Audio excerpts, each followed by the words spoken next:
So, yep, I think without further ado, let us welcome Associate Professor Dr. Jamal to deliver his talk, Innovation in Academia. So the floor is yours, Dr. Jamal. Thank you very much, Dr. Hio, for your kind introduction. Yeah, some few things along the way as we collected as an academician. Always, I'm sure most of us have always have collected all these things, and along as we go on. Bismillah ar-Rahman ar-Rahim, Assalamu alaikum, and very good afternoon to all the participants here. Thank you. I would like to take this opportunity to thank the Pejabat Timbalan Naib Chancellor, Research and Innovation for inviting me to giving me this session to share my experience in this area. Today's session, allow me to share my video. Let me see how first before I go. So that here we go with the entire screen or just a window. Okay, I think I found it now. Okay, can you see my slides? Yes, Dr. Jamal. Clear, okay. Very clear, yeah. All right. Okay, thank you once again. It's an honor to have this platform to share my experience here. And I'm thankful for this opportunity given to me to share my experience here. Today, I'm not going to be talking on more on the how to innovate and things like that, but I'm just rather that in the context of the innovation and academia, I would like to share my experience on my journey as academics, researcher, and towards innovation. Somehow I don't like to separate innovation from research, because when we do research, innovation is part of research always. So, and it's always the end product of the, no research is complete without innovation. Okay, I'll try to keep it short, and I'm not going to be going to detail of all the things, and we're covering some definitions here. I'm going to be talking about what is some definition of innovation for some of our audiences, and the importance of the innovation and the innovation in academia. All this will be more, as I said, it's more of like kind of my experience and my journey in relation to innovation. Let me pick up some quotes first, and we talk about the quotes, some famous quotes that we have here gathered here. Here we have one quote says that creativity is thinking of something new. Innovation is the implementation of something new.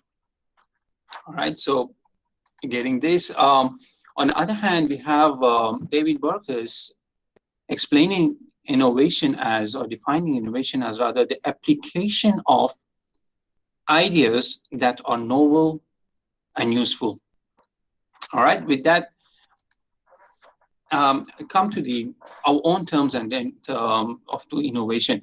Over the years, when I've we talk about innovation, I've been asking around, I've been asking people, or sometimes myself, but when we say about innovation, what we think of?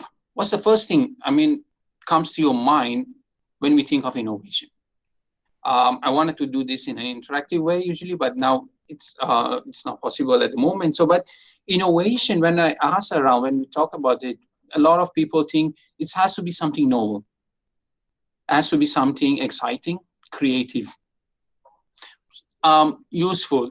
And it depends on what we think of innovations. Everybody got a different take on innovation, but at the end of the day, all means the same thing.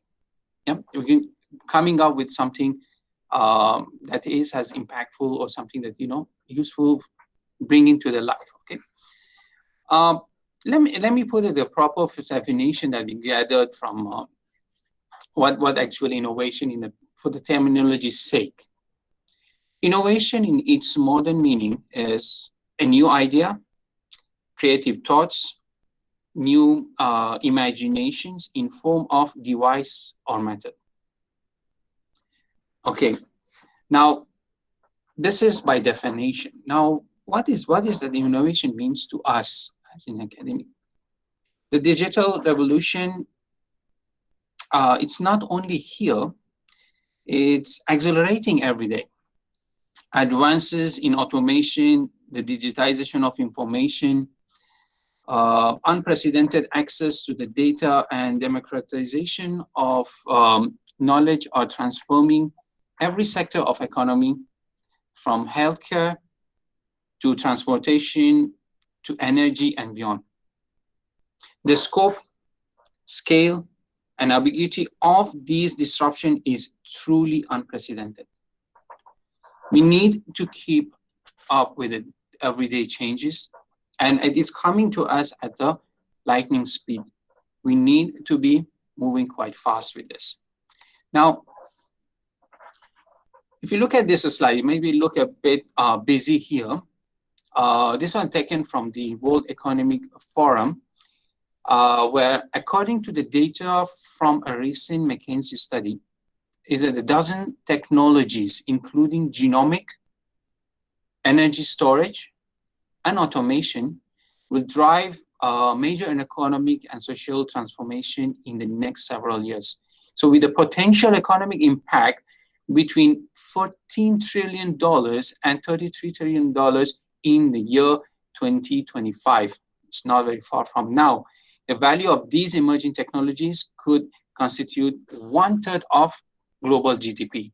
On your left, you can see from the charts, the leading technologies that will be contributing to the GDPs are like, mobile internet, automation of knowledge work, Internet of Things, cloud technology, and so on. So it goes down in advanced robotics and all. So it's kind of like very important for us to look into these areas that we are and how we can contribute and how we can come up and then stand up from the rest and, and come up with the newer ideas as we go on. In this slide, I would like to bring your focus, your attention towards the contributions of the innovation economy. Of course, this is from the US point of view, but the contribution of the academics in when you look at it, the technology transfer in the numbers, there has been 1.3 trillion of in dollars contributed to the Americans' gross industrial output. Our $591 billion has been contributed to the US gross domestic products. And they have created, the supported 0.3 million jobs have been supported over through these innovations. And that's an interesting point I will bring your attention to is the lower part here, that the innovation, over 380,000 plus innovation has been disclosed, and over 80,000 plus patent, only US patent we're talking about, to the research institution in the past 25 years. So when we look at it, 11,000 plus startups have been formed. Over 70% of the university innovations licensed to startups and small companies. And 200 plus drugs and vaccine developments have been through the public and private partnerships have been developed. So this is some statistics about how innovation from the academics or from the universities are actually driving and contributing to the industry and to the GDP of the country and so on. So this is just giving you some innovation, some example on that. Now talking about the drive and innovation here, are we going to reinvent the wheel? It's something like I usually like to bring it up when we talk about innovation. So are we going to reinvent the wheel? The wheel has already been invented. Now we have been going through so many series over the years from the what changes it has gone through. It's been, amazing. What else we can do to it? how far we can go with it. It's now like, you know, with the tubeless, different texture of it, with the what do you call it, as the self-inflating and so on and so forth. So are we going to reinvent it? No, I don't think so. We're going to be improving it. We're going to be contributing more to the user friendliness, to it's what available. Are we going to go away from the what we call it as the oil-based, or the tires that are made, the methods that are made, and so on, and then so many things more. Now, from here, I would like to go. So with that, a brief introduction, like let's look at into some aspect of the innovation in academia. So what is the innovation looks like in academia? Now, innovation in academia maybe look a bit different when compared. That doesn't really look different compared to anywhere else. But then in academia, we have the concept of, okay, I'm a lecturer, I'm doing well by my teaching, or I'm doing okay as my practicing my patients and things like that, or doing all right with my labs and things like that. But innovation got, as a lecturers, as a researchers, it's some kind of like a integrated part to us, our daily life, to be innovative in everything that we do. Now, the first thing, as an academic, when we start, and as academia, when we talk about it, when we put up to most academics, we say, okay, how do I start it? Where do I start from? And how do I get into innovation? Because the innovation, as I said, the term, the thought of the innovation, when we say about innovation to most staffs, most people, they were thinking like, okay, do I have to come up with something really outstanding? Does it have to be something that we have to create totally new or something like that? So it's kind of like very, very new to everyone. And we have a lot of questions on that. This rather would be our first question, but not many nowadays ask this: why to innovate? Because, as I said, like, you know, quite comfortable with what we're doing. Everything is established. Pretty much everything is going well and fine. Why do I need even to innovate? The things are everywhere around. I can just use it and I go on. What's the need of innovation in my daily work? Hola, okay. Quite a number of us have the idea. We want so many. I'm sure every one of us, everyone, they have a lot of ideas, and they know. Of course, if we don't have ideas, we won't be in academics. Yeah. We have ideas, we have tons of things to, you know, always thinking about improving and things like that. We have an idea, but okay, but how to start it, when to start? These are the questions, like, you know, when to start, how much to innovate. This would be in the context of like, how far do I go? What is the extent of the innovation? And things like how to innovate, where certain things that when I'm thinking as a microbiologist, how do I innovate or improve on something which is way up beyond my scope of my expertise and knowledge? How do I do that? And the most important is who to work with. This is a very important aspect of the work area that we want to look into. A team is an important part of your journey, and people we identify during our innovation is the most important aspect. This is like, you know, something that I can't emphasize enough on. As I go on, I will explain on this and what is so important of your teamwork and how you can achieve these things. So we have tons of questions on all this. How are we going to achieve all these things? I'm going to touch on all these things. I'm going to go through all this. As I said, I'm going to make it kind of like my own experience through all this, and how I relate my work, my journey through all the years of the research and the innovation that we have achieved. Okay, I chose to come out, start with why innovate first. Now, as we mentioned here, innovation helps you to stay relevant. creative ideas lead to success. So as the economy is more tech-driven now, higher learning institutes are embracing the change at a pace unfamiliar to them.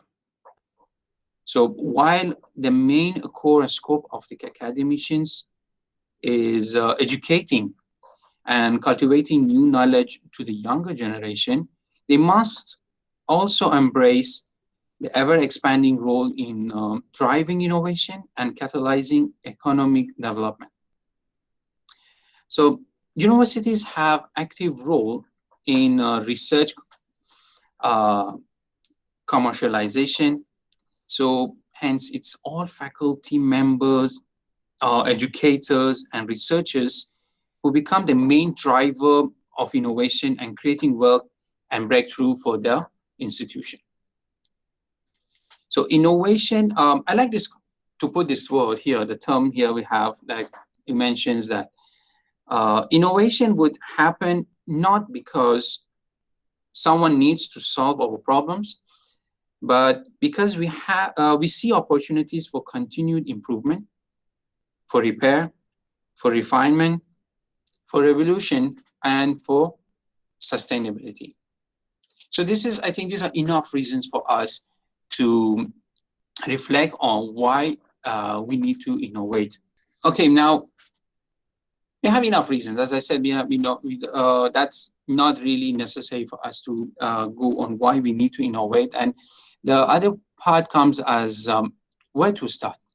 This is a very, very common question that we come across when we mention to our colleagues about innovation and its importance in university, not only for the purpose of our promotion, but also on the purpose, on the front of like the contribution to our field, the contribution, what we're going to give back to our university, to the society. So we need to start somewhere. So to begin with, let me read you this quote from the Forbes magazine. It says, innovation that do everything from create efficiencies for existing programs to cultivate new source of revenue in new programs are in high demand. We are referring to the current scenarios in the universities and in academies. Anything that we do, and especially holds good in this kind of era of this pandemic that has brought a lot of change to us, and the way we teach and the way we approach things, it's very important on how we keep certain things relevant now. How do we improve the existing conditions or existing teaching and learning into a more effective and a more as revenue generating programs.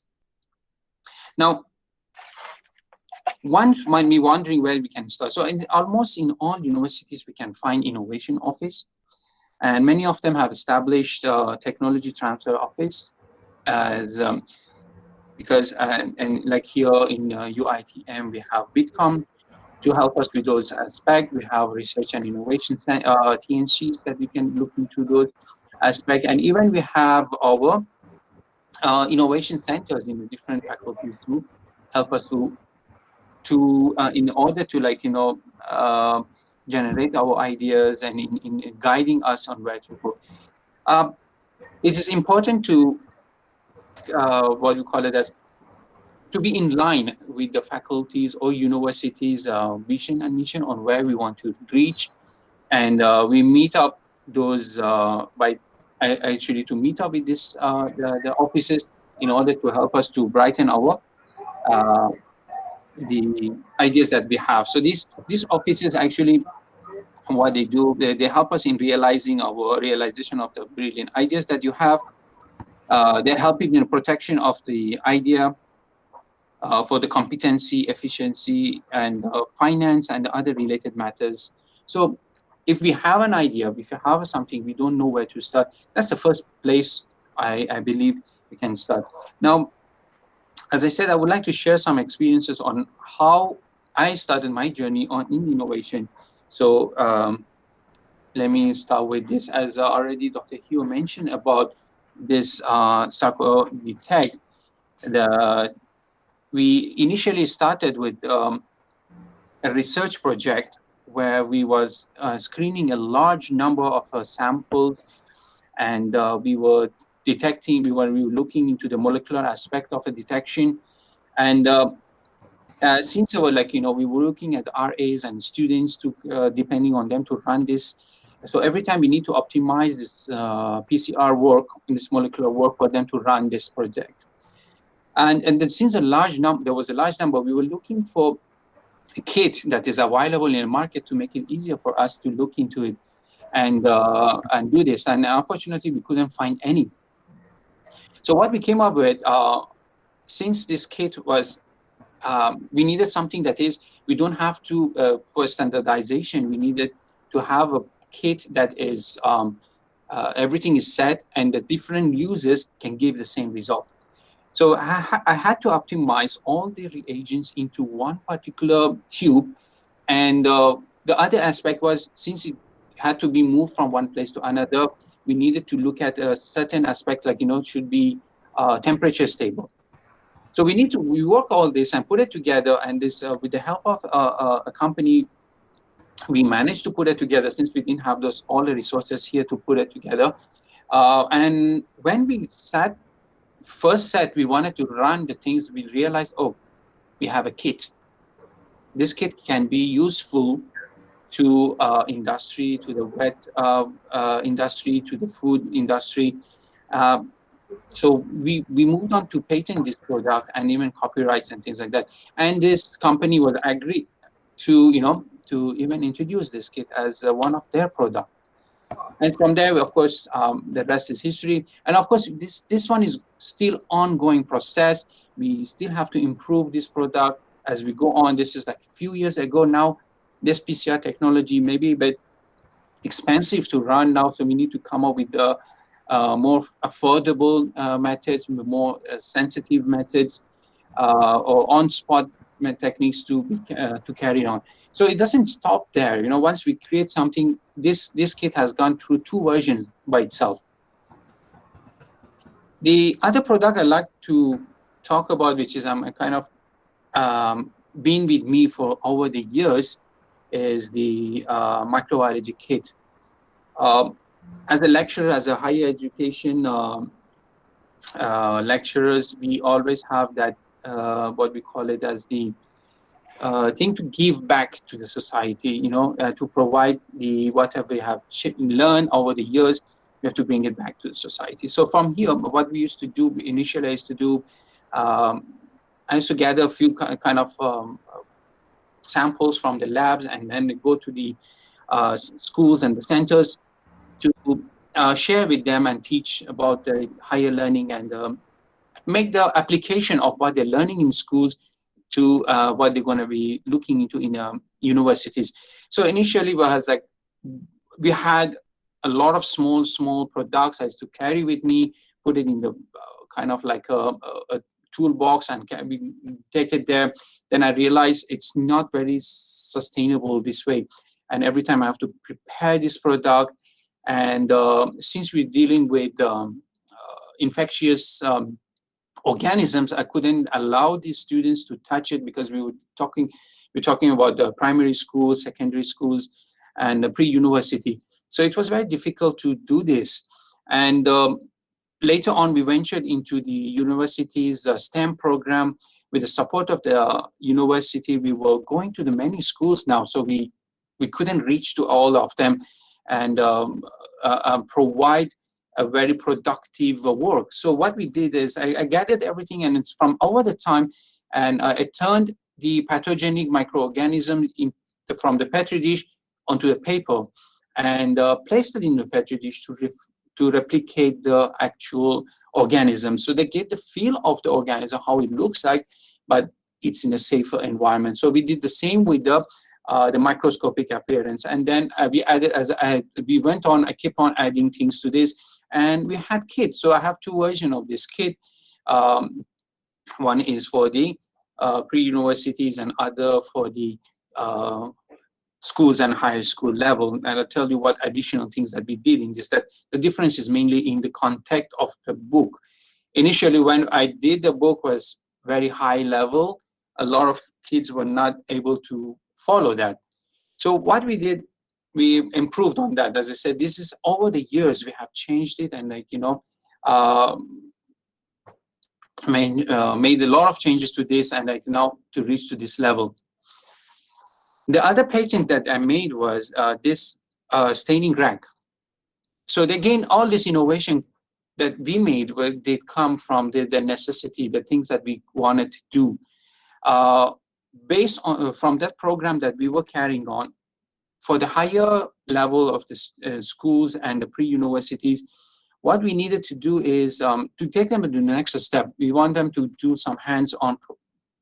And as you know, most schools and places were not equipped to carry out microbiology work. So I needed a portable staining rack that I can take it with me and easy to assemble and place it there. This is, as you can see, the diagram. The drawing one is the second generation, and the final one you can see is the third generation of this staining rack that I had made.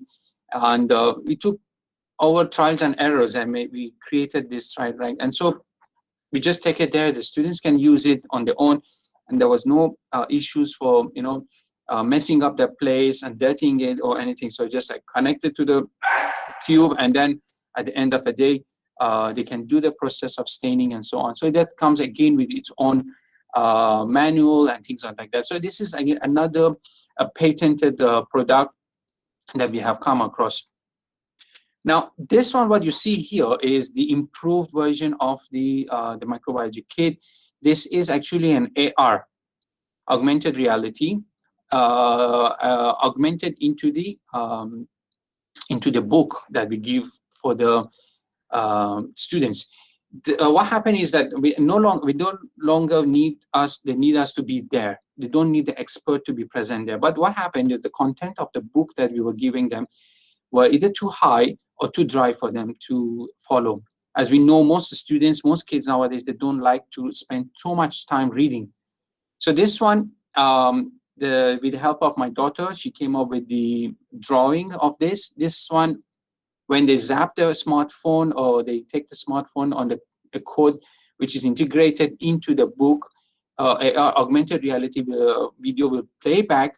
And this is what I think most kids, just kind of a thing that they respond to better than they're looking at us.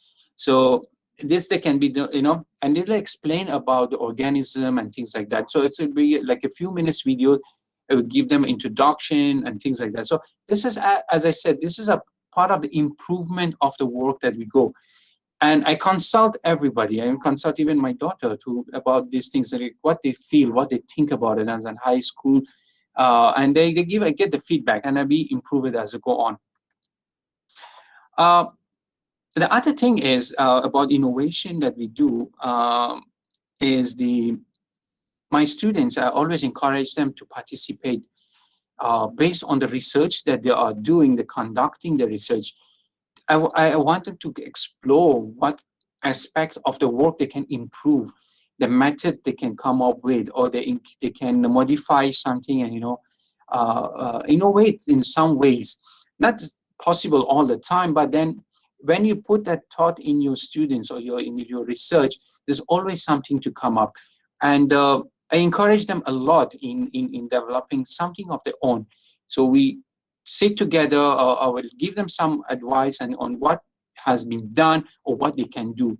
It can be in many aspects, in saving cost, saving time, modification, coming up with a new methodology, and so on. And then we celebrate their achievement and so on.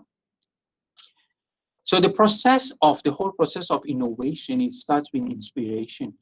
Either you need to be inspired or provide inspiration to get your inspiration from somewhere to start with your journey into the innovating something. For that, you need to have a long vision, and in where you want to reach, what you want to achieve. And that with that, you can grow, generate your idea, go through several processes in developing it. Now, it's important to have creativity. in innovation. You need to have brainstorm on what you need to do. You need to search around what can be done, what are the possible aspects that you can explore. So with that, the whole thing, when you put it together, you will come up with your product and your innovative outcomes. Now, ideas. Let's look at it now. Let's see. We have an idea. Of course, we have a lot of ideas. There's more than one idea. That's like, when we sit and we think about something, we have a lot of ideas that we can come up with. Now, which is the best one and which one I can start with? So we are very innovative in our own ways.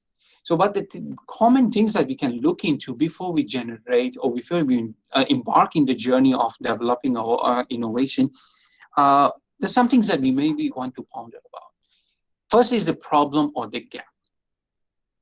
Problem, I don't like to call it a problem. It's maybe not as of a problem so much, but on how to improve something that would best suit our existing situation or to the others. Now, for example, the teaching delivery.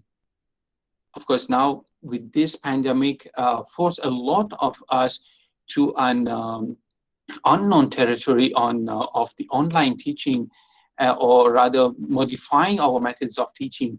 And we need to come up with ideas quick and fast on how to come up with this. So, and we still wanted to have the same impact of the teaching and learning as face-to-face, and now from the online.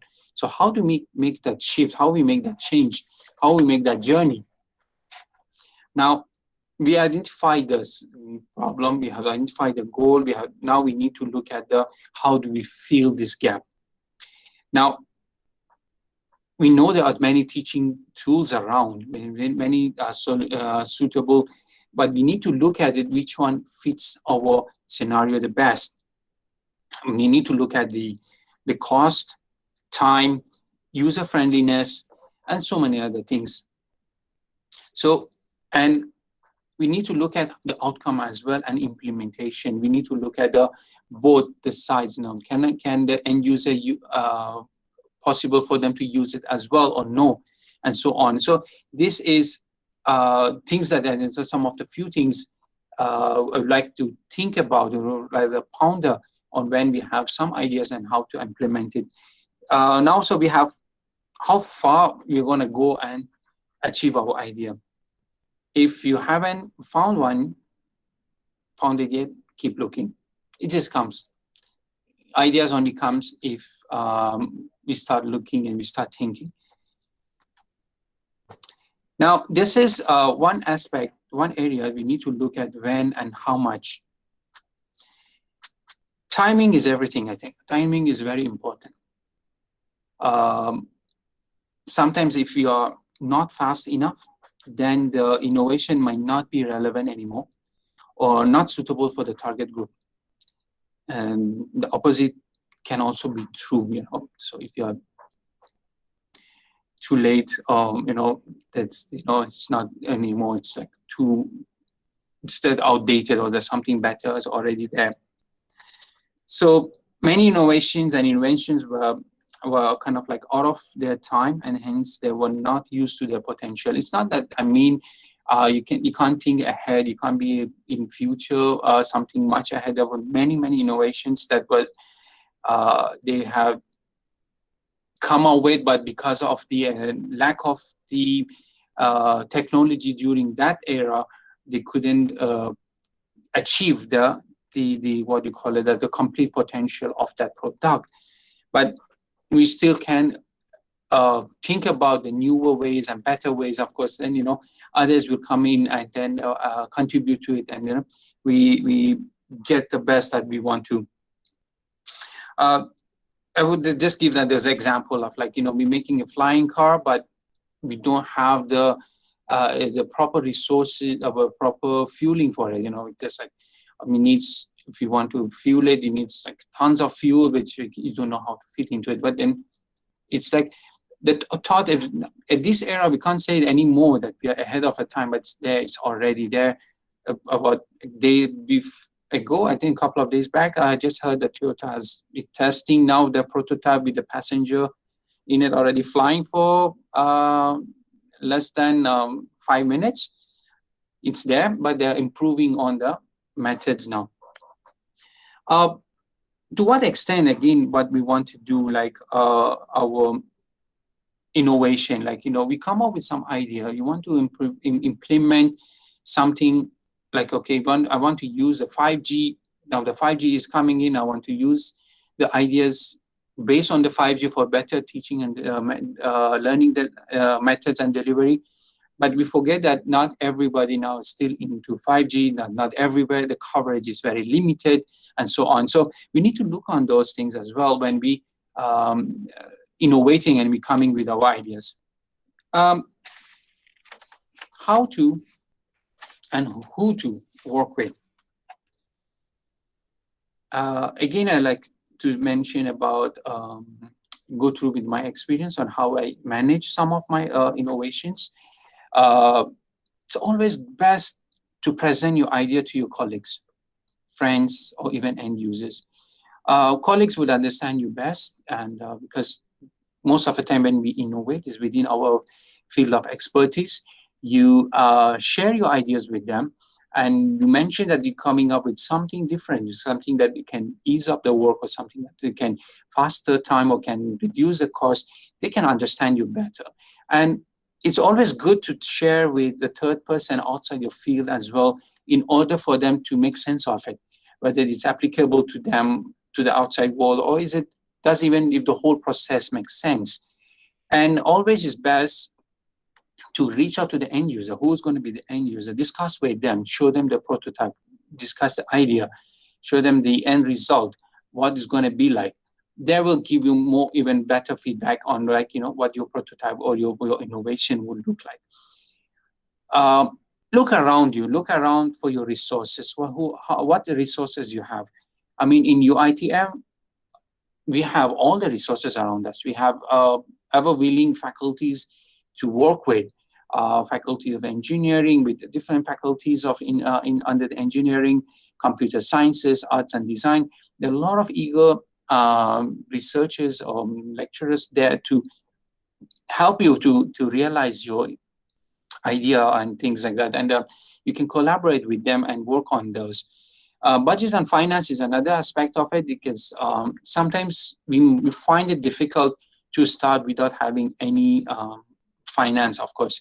As I said, we have several offices in UITM at several levels. You can start from your faculty, or you can start from the reach out to our research centers and Bitcoms and so on, for finances to get your idea realized.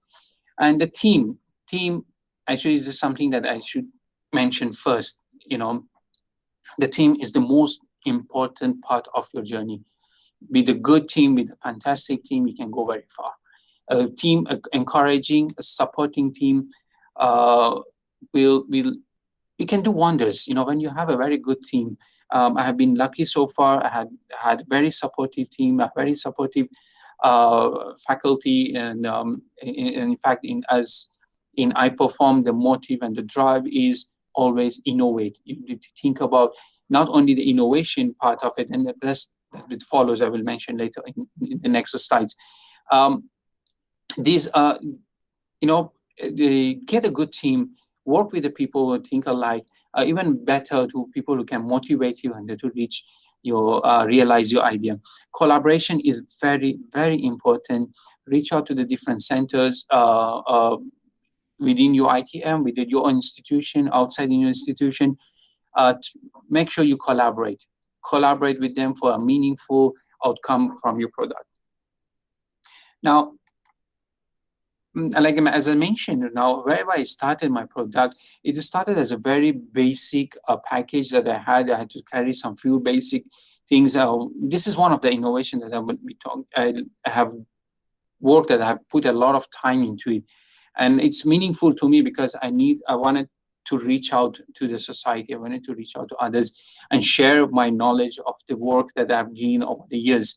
So I started with the smaller works because and just as we went on and I tried to improve, I listen to the end users. I give them the product and ask them to play around with it, to experiment with it, and they give me feedback on what's needed to be improved, or what they like about it and what they dislike about it. So and I collaborate with the help of the junior scientists. We managed to come up with a module where we come up with a package which helps the teachers and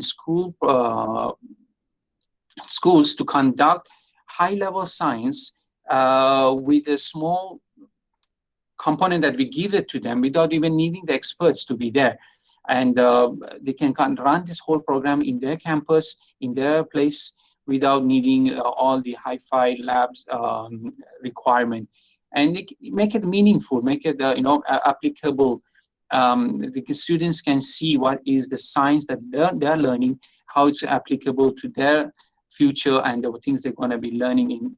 So these are some of the things we do. Present your work at exhibitions. Reach out to the once you have a product you think is successful, reach out to other things. Present at exhibitions. Present at competitions. And I had a good support from the university, from the TNC. Research and innovation has been really supportive. Previously, Bitcom, Rebu, now Bitcom, they have supported me tremendously through this journey, and I've always had a fantastic support from IPO, from our director, Prof. Hafizah, and the rest of the team. The whole ecosystem around us here is like, the whole university ecosystem is such that support us in development and creativity ideas and so on. So what we need is just to take the first step, to come forward, to showcase your product, and the rest, I think, not that you don't need to do so much, because the ecosystem is so good in here that you can create your products and you go further with it. The final points I would like to make here is protect your idea. Protecting idea, copyrights, and patenting is a one whole talk by itself. There are a lot of how and what you need to patent, how you can protect yourself. It can be a different talk altogether. And we have had talks by Bitcom recently about this patents and copyrights, and there are ongoing talks about these. We keep on from the different offices, we get these talks, because it's really important to protect your idea, be it and just a pure idea. Put it down on the paper, be it a drawing, you can copyright it, all the works that you have, hard work you have put into it. Please protect those ideas, and it carries values, even for not only for your work, for yourself, and it gives a meaningful way to proceed your work. Present your innovation, as mentioned. Take part in exhibitions, take part in innovation competitions. Let people let them tell you where you stand and how far, what's your idea is like. And community is very important for us. As I mentioned, like, we need to reach out to community, to give back to community in whatever way we can. And our innovation somehow, or works that we do, we have to have an aspect of the community reach, where we can contribute to community and how far we can go with that. Industrial collaboration, I can't emphasize enough on this, because very important for us nowadays to be relevant, and we have industrial collaboration. You'll be surprised that how industry will accept you when you talk about your ideas and some things that you want to improve, or you want to bring it to the industrial level. Industry, so far, the places that I've approached, or the industries that I have reached out to, they have been very positive in accepting us, and taking those ideas very positively. And they will work with you. Even some of them can even finance your work. Some of them can be commercializing your work. Some of them can be, reaching the work, your product or your idea to the next level that you can't be able to do it. Commercialization is an important aspect that I think most of us, we need at very least at a certain level, we need to look at how we can materialize our ideas and bring back certain things to our institution and give back to our institution so that we are serving them. We don't need to be expert in commercialization on the business planning as such, because as I said, there are ecosystems set in most universities. At least in UITM, is a fantastic system that we have, that they can take you through the whole process on how to commercialize your product. You just need to start somewhere. You just need to get to them and you discuss with them.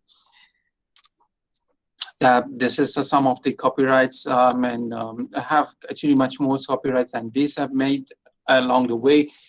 2 patents have already filed. With that, I will leave you with this note. Innovation process is not easy and can be very daunting. However, once achieved, the reward can be significant. With that, thank you very much and happy innovating. Thank you so much.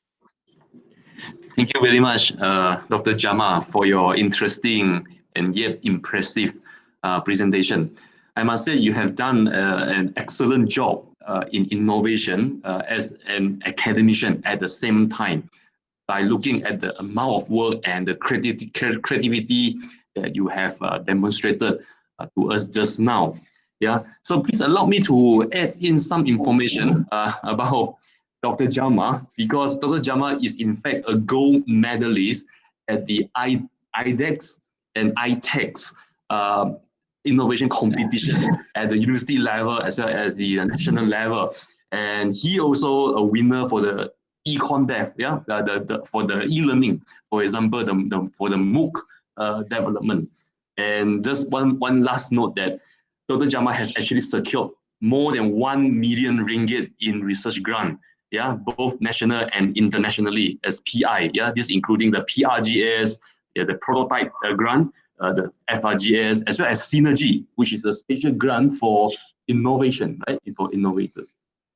Thank you. Right. So, on top of this, I think now we have reached at the Q&A session. If you have any question, please you can direct us, Dr. Jamal. Just switch on your microphone, or you can leave your message at the chat room. Yep. So maybe I should begin with a question, Dr. Jamal, if you don't mind. Yeah, of course. Yeah. So talking about the this innovation, when you're talking about collaboration with the collaborators, and yes, sometimes we need to share our percentage, right, with our partners. So do you have any advice, like how much we should share our percentage with our collaborators? Okay, percentage in the sense of the ideas, or the percentage of? Right, during the patents and copyrights, right? Okay. Where we need to share, yeah. First, when we're sharing, you can always keep the core substances to yourself first. You don't need to present everything in totality to them, especially industry, because sometimes industry got all what they need, and all they lack is the idea, and the experts to carry out that work. So we don't have to always to share everything 100% with them. You can just give a layout of what you have, or extract of what the idea is about. And once they're interested, you can sign NDAs with them, and then from there you can take it. Depending on the industry you're looking at, then you need to decide. As I said, we have, if you are not very sure on how to embark on this, how do I go ahead and approach an industry, we maybe can sit and discuss with our legal units in Bitcom about how far can I go, or how can I disclose this? I can even sign certain legal documents on NDAs and non-disclosures and things like that. So you can keep the ideas first. Don't even when you're copywriting it as well. Copyrights, you don't have to again give 100% ideas. You can just give the layout of things. But for patent, you might have to go a little bit detail. But again, you can still some of the trade secrets, you can keep it to yourself.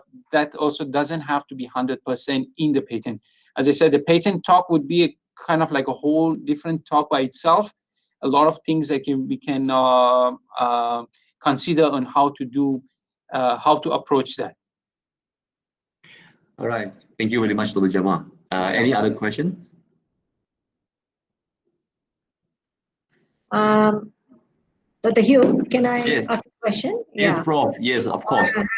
Assalamualaikum warahmatullahi wabarakatuh. Very good afternoon. Thank you, Jamal, for the excellent presentation. I think that's very quite comprehensive overview about innovation and motivating our younger colleagues, especially into being innovative and getting IP from their research projects, etc. Now, I have one quick question actually. I'm not sure whether we've got people, experts from BigCom in our audience. Perhaps I can pose this question to Jamal for deliberation. What do you think, Dr. Jamal, steps that can be taken by BigCom, for example, to enhance the marketing strategies of the innovative products produced by our academicians? Again, as I said, I'm not sure whether there become anybody here present, but from my experience, from before what we work, before it like becomes a BitCom, I used to closely work with Rebu. There are steps actually they have in place in commercialization of the product. There are several steps that in place that we meet up with the industry. And that's actually the many levels that we can commercialize, either in the sense of licensing or maybe direct product selling or providing the raw material for the product, or combined collaboration. There are several steps actually in place, and they have a lot of procedures and the legal documents present already. And we can join. As I said, as depending on the type of the innovation, or depending on the type of a product, we need to discuss with BitCom to see where it suits the best and how it benefits the university as well as the researcher and the industry. We need to have a discussion on those and to look at the details of the product. And I'm sure 100% BitCom has the mechanism to commercialize and bring the product into the higher level. And in the other way is also BitCom can actively look into the products that is presented by the researchers at the innovation competition. Now we have Synergy, what do you call it as the IDEX, which is a university level. All the UITM members will take part. There they can look at potential products which researchers have failed to go to the next level and bring it up to the next level. Because sometimes the researchers, we think, okay, this is my job as a researcher. Okay, I create something, I leave it there. That's all, this is my part. The rest, I'm not going to do anything. But most of the researchers just shelf what they have done. At the most, they go for an IP, and that's it, they leave it there. We need to think a bit bigger. We think more than that. For those kind of things, we hope that BitCom can look into those available products and then bring it up to the next level. Thank you. Thank you, Jamal. Yeah. Thank you, Prof. Okay, thank you, Prof. Dr. Jamal, we received 2 questions from our audience in the chat room. Yeah. The first question is from Nurul and No Jamal, Dr. Nurul. Thank you for the fruitful talk, Dr. Jamal. Can you please enlighten us regarding MOOC and how it can be of a significance to us as academicians? Okay. MOOC, as we know, we have started a few years ago, embark on MOOC with a lot of what we call it as a flair. It was a lot of hoo-ha about MOOCs a few years ago. When it started, MOOC was a very, very big thing. We had this open learning platform, and a lot of teaching and learning was going towards that. A lot of us embarked on it, and now we have our own UITM platform. MOOC is it's a one mode to me, it's one of the modes of the teaching and learning. We can't just limit ourselves to MOOC. There are so many other platforms that we can explore. MOOC is kind of like prepare us or give us a kind of like it's a first or basic platform that we need to have in order to do the online teaching and learning, because we have contact, engagement with students, with your audience, in encouraging them, providing badges, providing assessment online, and so on. It gives you a platform for the students to put the ideas there. They can discuss, they can create forums, and so on. So MOOC is a great platform for us to create, to go on with, but I don't think MOOC is the only platform that we should be looking at. In UITM, we have a great a MOOC platform has been created. We can use it for these times that we are not facing our student face to face. The MOOC can be a good area or platform for us to discuss. Okay, thank you, Dr. Jamal.